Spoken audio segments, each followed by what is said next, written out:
Hi Pisces! Welcome po sa ating channel at ito ay inyong Daily Gabay Tarot reading for January 9, 2025. Please be reminded kung naka-resonate kayo, comment down. Kung hindi kayo naka-resonate, ibigay niyo po sa iba kasi general reading po ito. This is for you, Pisces, ngayong January 9, 2025.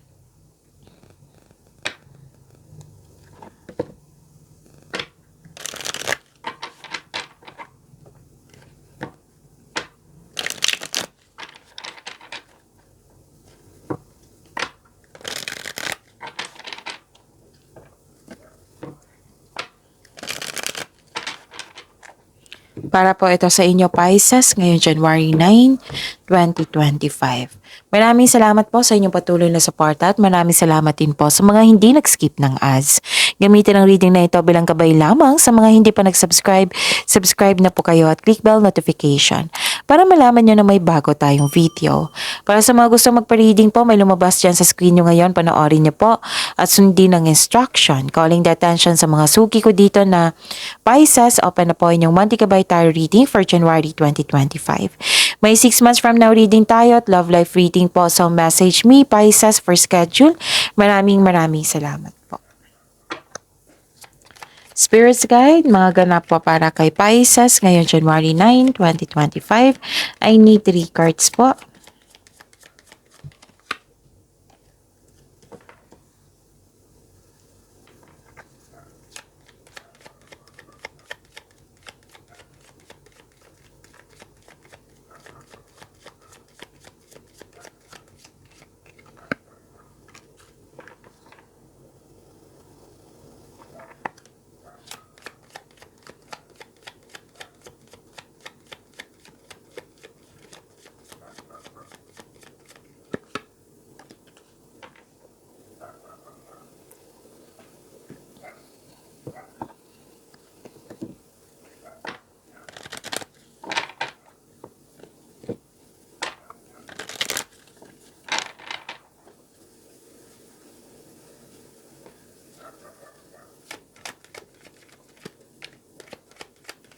Message po para kay Pisces, Spirits Guide, ngayong January 9, 2025. Okay, Pisces, ngayong January 9, 2025, may nakita ko ditong gumawa kayo ng desisyon. Pwedeng regarding sa passion mo, may ganap dito eh. Pwedeng may dumating na opportunity na naka-align sa inyong passion. Tapos, mas naka-highlight dito yung desisyon. Okay, gumawa kayo ng desisyon. So, yun. Nakikita ko dito na nagalit kayo, na kasi nasaktan kayo, nagkaroon ng argument. So, mag-ingat. And nakita ko dito yung prosperity. Wow, Pisces. Prosperity, may parating kayong malaking pera or dumating na ngayon. Yes, this is malaking pera, cash flow, maraming transaction. Pwede din yung binigay na opportunity sa inyo or project na magbibigay sa iyo ng malaking pera. Pwede din opportunity na magbibigay sa iyo ng financial stability. Pwede din yung binigay mo ng serbisyo at binayaran ka. Pwede din na basta may nakita ko ditong cash flow, transaction. Yun, ang ganda, 'di ba? Pwedeng maraming benta kayo ngayon. Oo. So claim niyo itong prosperity na ito, Pisces. And nakita ko rin dito na may concern kayo sa immature na tao. Pwede din na may humihingi ng attention sa iyo, which is your inner child or isang bata na humihingi ng time sa iyo, Pisces. And may new beginning ako nakikita dito. Pwede din na bagong simula sa connection sa isang tao, bagong simula sa connection sa isang bagong simula sa trabaho. Pwede ganun. Basta may ganap na bagong simula. Okay? So, believe in miracles, Pisces, and release and control. Release, control. Okay?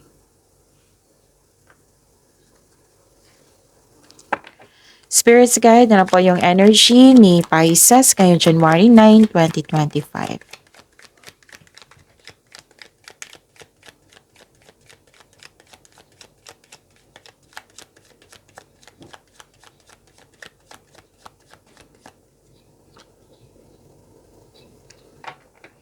And the clarification of this card po, nakuha ko na.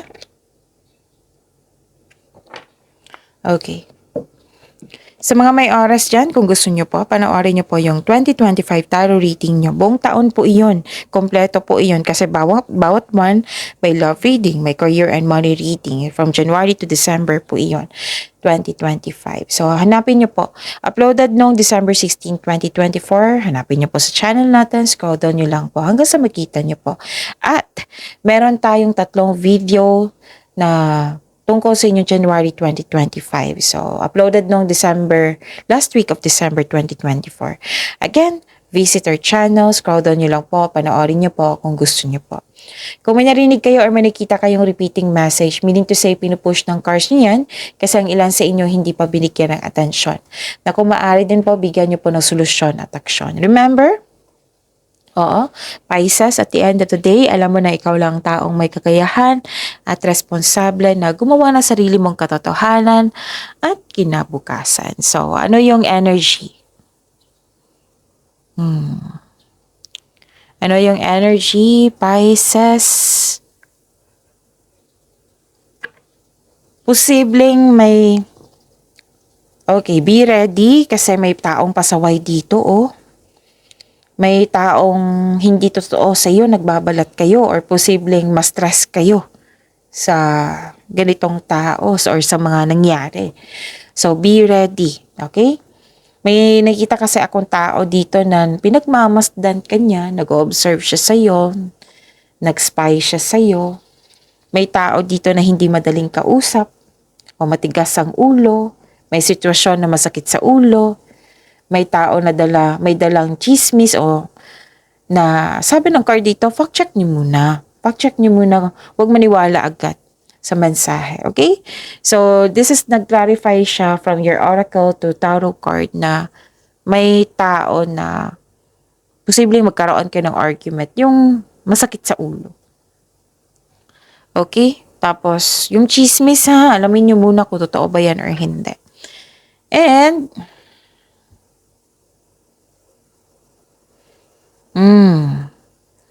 nakikita ko dito na nagkaroon po ng, anong tawag nito?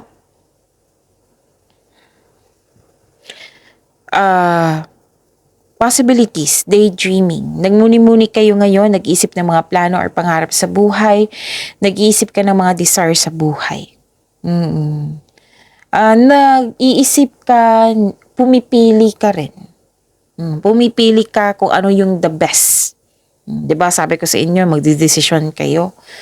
Dito, clarify din siya. Basta maraming choices, tapos pumipili kayo kung ano yung the best.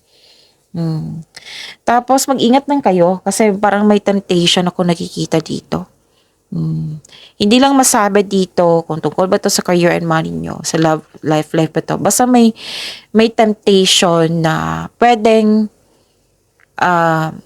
lalo na sa committed dito lalo na sa committed. Basta may temptation, pwedeng sa paggasta, pwedeng temptation lalo na sa committed dito, okay? So, beware. Okay?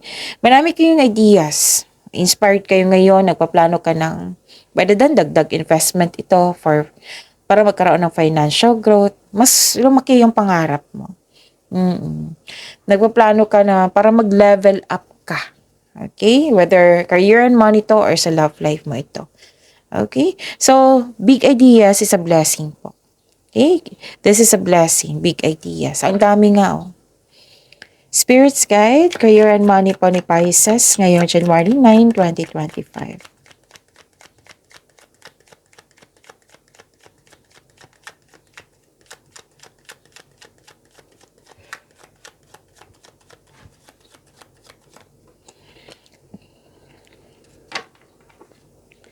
And the clarification of this card po.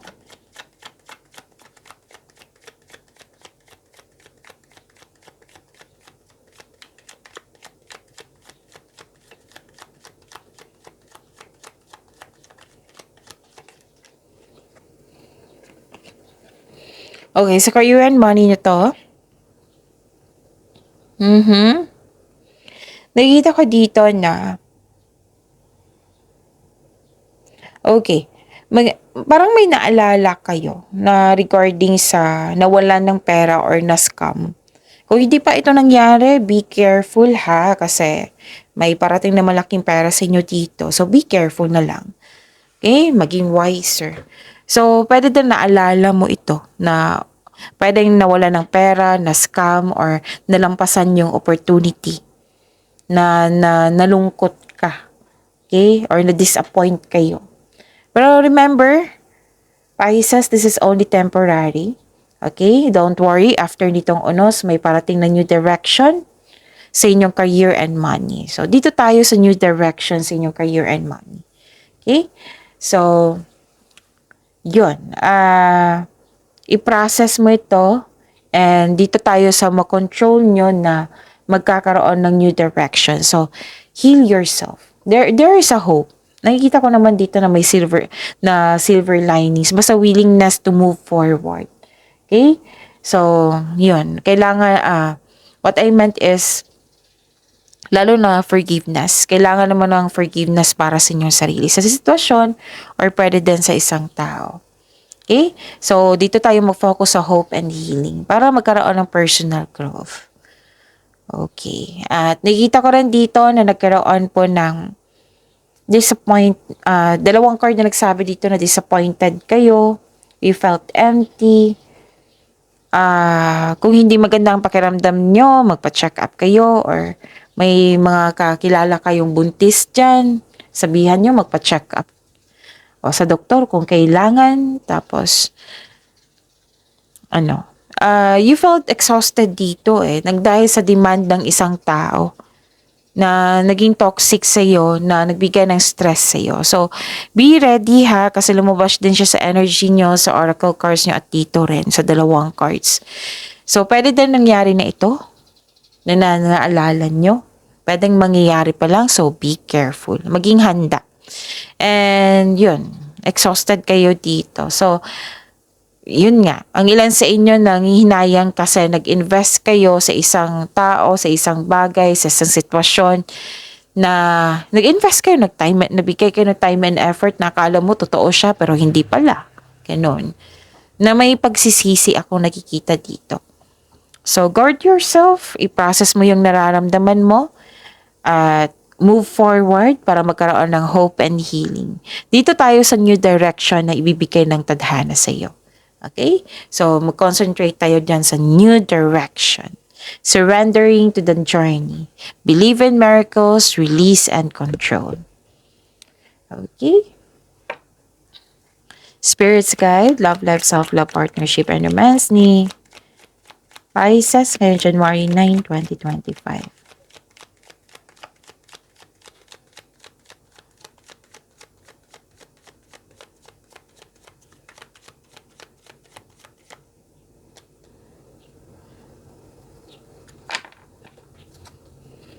And the clarification at this card po.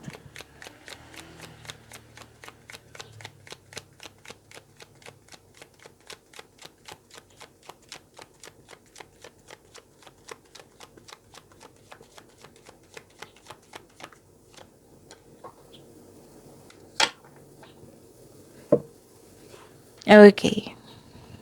Maraming salamat po sa patuloy na tiwala at suporta sa ating channel. At maraming salamat din po sa mga hindi nag-skip ng ads. Okay. Nagpahinga kayo dito. This is good. Pisces, nagpahinga kayo.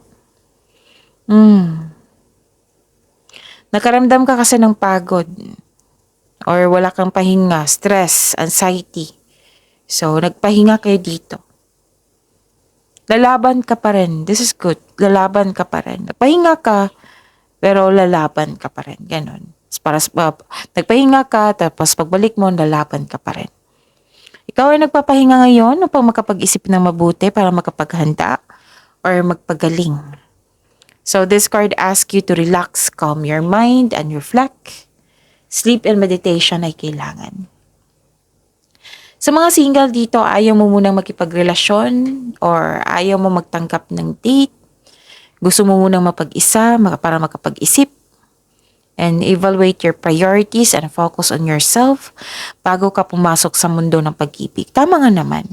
Naging wiser kayo dito, Pisces, oh. Tama to.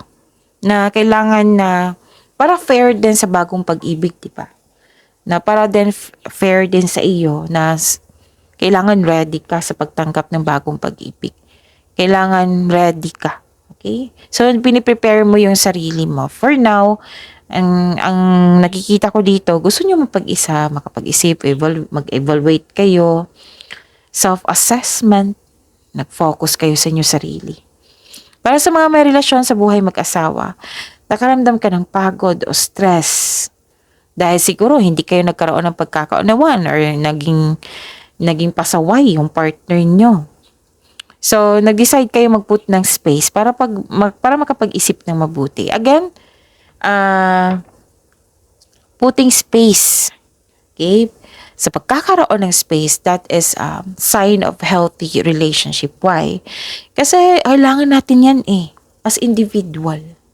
Kailangan natin yan. Para sa pagbalik natin, re-energized na kayo, may solusyon na kayo sa problema, nasa mood na kayo, kailangan natin yan. Even sa mga buhay mag-asawa dito.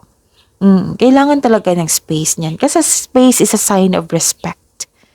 Yes, it's a sign of respect. Kailangan yan. Kahit jowa mo pa yan, kailangan talaga yan. Kailangan ng kahit sa isang relasyon, sa isang connection sa isang tao, kailangan din yan. Even like for example, even me and my mom, pansin ko may iniisip siya kasi may problema siya sa kanyang isang anak, ganon. So, kailangan niya ng space. So, nag-put space ako. That is a sign of respect. Okay? Hindi lang ito sa buhay mag-asawa. Hindi lang po ito sa kundi pwede din ito sa ibang tao na nagbigay ka ng space. Okay? So, ang pagpahinga ay nakakapagbigay ng increased productivity and a healthier mental state. Kaya kailangan talaga yan. Pero lalaban naman kayo dito. Pahinga kayo tapos lalaban. Okay.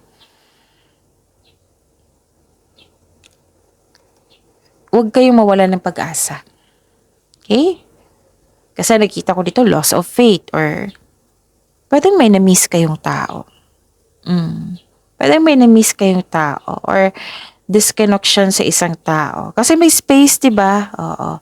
Pwedeng ganun. Or disappointed ka sa isang tao. Basta sikapin yung anong tawag nito? Huwag kayong mag-claim ng negativity. Kahit be careful lang talaga. Kahit sa pagsalita or hindi mo man sinasadya, be careful talaga ng pag-claim ng negativity or pagsabi ng negativity na kahit hindi sinasadya. Careful, be careful. Hindi ako magsasawang magsabi niyan kasi hindi talaga yan nakakabuti sa iyo. So, be confident. Huwag kayong mag-give up. Kung may gusto kayong tapusin nyo yan. Huwag kayong magpadala sa inyong. Kasi magpahinga naman kayo dito Okay? Kung may gagawin kayo, tapusin nyo. Tapos magtiwala kayo sa inyong sarili. Parang kasi naapektuhan yung trabaho mo dito. Na nawalan ka ng gana. So, baka kailangan ng vacation leave dito. Nakita ko naman dito, nagpahinga kayo.